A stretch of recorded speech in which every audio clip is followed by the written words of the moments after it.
डर सबको लगता है। दिन ढल रहा था, शाम होने वाली थी। आसमान लाल था और अंधेरा छाने लगा था। इसी दौरान तेज रफ्तार कार में 4 दोस्त जिभी की तरफ चलते चले जा रहे थे। राहुल कार चला रहा था, परम उसके पास वाली सीट पर बैठा था। यश और आनंदी पीछे बैठे थे। भाई कोई मस्त सा गाना लगा ना। तेरी भजन सुनने की उम्र है, गाना सुनकर क्या करेगा? तू ही सुन भजन, तू होगी बुजुर्ग, मैं तो अभी जवान हूँ। अरे छोड़ो ये सब, चलो कोई गेम खेलते हैं, जैसे कि कौन सबसे ज्यादा डरावनी कहानी सुना सकता है। तू तो खुद ही डर के मारे गाड़ी से कूद जाएगा। भाई जब तूने पिछली बार हॉरर मूवी देखी थी तब तो तेरा बाथरूम जाना भी दूभर हो गया था, और तू मुझे डरपोक बोल रहा है। अरे चलो मैं शुरू करती हूँ। एक बार की बात है, 4 दोस्त एक सुनसान जंगल में जा रहे थे, तभी। अरे रुको, पहले ये बताओ हम सही रास्ते पर है ना? हाँ हाँ सही रास्ते पर है, अब मेरी कहानी सुनो। आनंदी अपनी कहानी आगे बढ़ा पाती उससे पहले ही अचानक राहुल ने कार रोक दी और टेंशन के साथ बोला, यार लगता है गाड़ी में कुछ गड़बड़ हो गई है। अरे शिट, ये क्या हुआ? रुको मैं उतरकर चेक करता हूँ। राहुल कार से उतरा और बोनेट खोलकर चेक करने लगा। 1 मिनट तक चारों तरफ घनघोर सन्नाटा था और फिर अचानक राहुल की जोरदार चीख ने उस सन्नाटे को चीर दिया। बचाओ बचाओ, छोड़ दो मुझे। Oh shit! सब दोस्त घबराकर बाहर निकल आए। क्या हुआ राहुल, कहाँ हो? राहुल कहीं नजर नहीं आ रहा था, न उसका कोई जवाब आया। सब इधर उधर देखने लगे। भाई कहीं राहुल को कुछ हो तो नहीं गया? राहुल, मेरे भाई कहाँ हो तुम? कहीं उसे कोई चुड़ैल तो नहीं ले गई? मैंने सुना है कि पहाड़ों में चुड़ैल होती है।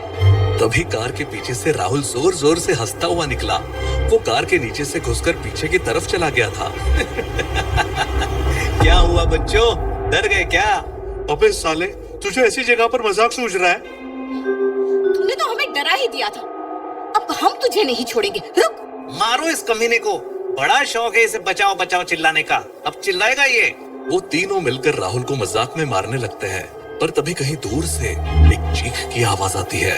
इस बार वो चारों डर जाते हैं और कार में बैठ जाते हैं। यार अब कोई और मजाक नहीं, सीधा चलते हैं, मुझे तो सच में डर लग रहा है। हाँ यार, अब कोई मजाक नहीं, सीधे जीवी चलो, बीच में कहीं नहीं रुकना। वैसे भी अब जरा सा ही दूर बचा है। हाँ चलो ना राहुल, अब ड्राइव करो, मुझे कुछ सही नहीं लग रहा है। हाँ हाँ चलाता हूँ, बड़े डरपोक हो यार तुम तीनों। कार फिर से जिभी की तरफ बढ़ने लगती है। चारों तरफ पहाड़ नजर आ रहे थे और अब पूरी तरह अंधेरा हो चुका था। अच्छा, अब आनंदी तू अपनी कहानी सुना। हाँ तो मैं कह रही थी कि 4 दोस्त एक सुनसान जंगल में जा रहे थे, तभी अचानक उसमें से एक को कुछ अजीब सा महसूस हुआ। आनंदी अपनी कहानी सुनाने लगी, पर तभी राहुल को कुछ अजीब सा महसूस हुआ। उसे लगा कि जैसे कोई चीज कार के सामने से गुजरी हो, पर उसने ये अपने दोस्तों को नहीं बताया। वो सोच रहा था कि शायद ये उसकी आंखों का धोखा हो। अभी 1 मिनट भी नहीं हुआ था कि उसे रास्ते में एक औरत खड़ी दिखी, जो उसे देखकर मुस्कुरा रही थी और नाम ऐसे हिला रही थी। तभी अचानक एक तेज रोशनी आई, जिसने राहुल को अंधा कर दिया।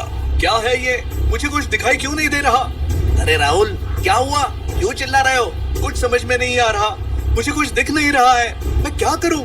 ये इतनी तेज रोशनी कहां से आ रही है? राहुल ने अचानक ब्रेक लगा दी, कार एक झटके के साथ रुकी और उसी झटके के साथ राहुल की आंखें खुल गई। उसने देखा कि वो एक रेस्टोरेंट की कुर्सी पर सो रहा है। Oh my God, oh my God! क्या हुआ? हम लोग कहाँ हैं? मैंने तुझे मना किया था ना कि मत सो, सोने से तेरा दिमाग खराब हो जाता है। हम लोग जीबी जा रहे हैं और अभी रास्ते में एक रेस्टोरेंट में रुके हैं। मतलब अभी जीबी दूर है? हाँ रात होने वाली है, चलो चलते हैं। वो लोग वहाँ से चल दिए। राहुल कार चलाने लगा और सब फिर से हंसी मजाक करने लगे। अच्छा अब मैं कहानी पूरी करती हूँ। तो 4 दोस्त एक सुनसान जंगल में जा रहे थे, तभी एक दोस्त को अजीब लगने लगा। उसे ऐसा लगा जैसे पहले भी ये सब हो चुका है। राहुल को अचानक महसूस हुआ कि उसने ये सब पहले भी सुना है और इस रास्ते से वो पहले भी जा चुका है। उसे फिर से लगा कि जैसे कोई चीज कार के सामने से गुजरी हो, और एक बार फिर से उसे रास्ते में वही औरत खड़ी दिखी, जो उसे देखकर मुस्कुरा रही थी और नाम से हिला रही थी। ये सब कुछ पहले भी हो चुका है। मुझे वही औरत फिर से दिखी, लगता है हम लोग यहाँ पहले भी आ चुके हैं। अरे यार, तुझे जरूर कोई नींद में सपना आया होगा। फालतू बातें करके हमें डराने की कोशिश मत कर। हाँ, ये तेरा दिमागी फितूर है। गाड़ी चला चुपचाप और गाने सुन। राहुल ने छोटी हंसी हंस दी, लेकिन उसके मन में एक अजीब सी बेचैनी थी। उसे लगा कि जैसे कुछ बुरा होने वाला है। तभी अचानक एक तेज रोशनी आई। राहुल को लगा कि ये रोशनी उसे फिर से अंधा कर देगी, लेकिन इस बार ऐसा नहीं हुआ। इस बार वो लोग आखिरकार जिभी पहुंच गए।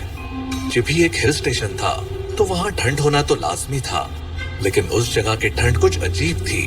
उन लोगों को ऐसा लग रहा था जैसे उन्होंने कुछ पहन ही नहीं रखा है। वो हवा उनके शरीर को चीर रही थी। बहुत ठंड है यार यहाँ, चलो फटाफट कैंप लगाओ और आग जला दो। हाँ यार, कुछ अजीब सी ही ठंड है। उन्होंने जल्दी से कैंप सेट कर लिया और आग जला दी।